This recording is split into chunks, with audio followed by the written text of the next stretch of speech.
Ayokong abutin ni Itay ang nangyari kay Cho Amado. Bakit? Pinagbibintangan mo ba ako sa pagkamatay ng Tio Amado mo? Wala akong sinabing ganyan, Mayor Canonigo.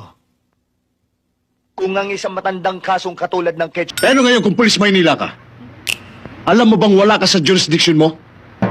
Ako si Kapitan Marval. Dapat, nakipag-coordinate ka muna sa akin. Hindi na kailangan. Bakit hindi na kailangan? Sino ka ba? Sergeant Joe Pring, sir. Homicide, Manila Police. Homicide? Alam mo bang batas? Na bago ka humuli ng isang tao, kailangan may dala kang warrant of arrest. Alam mo bang pwede kitang ipahuli? Pwede kitang ipakulong sa ginawa mong yan. Sir, baka nakakalimutan nyo ng sinasaad ng ating saligang batas. Bilang 113, Section 6, Paragraph 2. Nakuha isang krimen na nagawa ng isang tao o ng isang suspect at may sapat na ebidensya ang pulis para arestuhin ito. Ito ang theory ng hot pursuit. Hindi na kailangan ng warrant of arrest para dito. Ngayon, sir, pwede na ho ba kaming umalis?